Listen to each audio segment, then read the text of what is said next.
ജാർഖണ്ഡിലെയും മഹാരാഷ്ട്രയിലെയും ജനവിധിയും നാളെ അറിയാം. രണ്ട് പ്രധാന ചേരികൾ നാലായി മാറിയ രണ്ട് പാർട്ടികൾ. ഈ ഉൾപ്പിരിവുകളാണ് മഹാരാഷ്ട്ര നിയമസഭാ തെരഞ്ഞെടുപ്പ് പോരാട്ടത്തെ ശ്രദ്ധേയമാക്കുന്നത്. പിളർന്ന പാർട്ടികൾക്ക് സ്വന്തം നിലയ്ക്ക് കരുത്തു തെളിയിക്കേണ്ട ബാധ്യത കൂടിയുണ്ട് ഇത്തവണ എന്നതും ശ്രദ്ധേയം.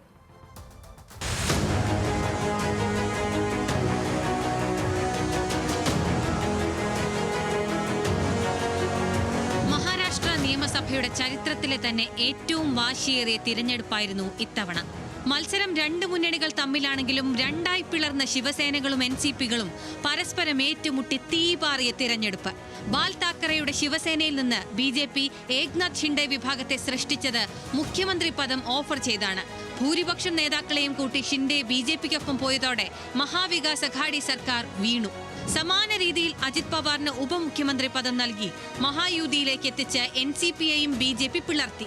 പിളർപ്പിന് ശേഷമുള്ള ആദ്യ തെരഞ്ഞെടുപ്പായതിനാൽ മഹായുതി സഖ്യത്തിനും മഹാവികാസ് അഘാഡിക്കും ഒരുപോലെ നിർണായകമാണിത്.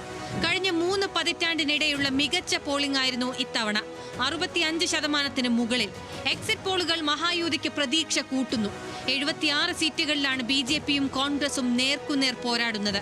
2019 ശേഷം സർക്കാരുകളുടെ വീഴ്ചയും വാഴ്ചയും മാറി മറിഞ്ഞു. പിന്നാക്ക വിഭാഗ സംവരണ ഏകീകരണമടക്കം ഇത്തവണ ചർച്ചയായി. മറാഠികളെ OBC പട്ടികയിൽ ഉൾപ്പെടുത്തിയാൽ തങ്ങളുടെ സംവരണം നഷ്ടമാകുമോ എന്ന പിന്നാക്ക വിഭാഗങ്ങളുടെ ആശങ്കയെ ബിജെപി ഉപയോഗിച്ചു.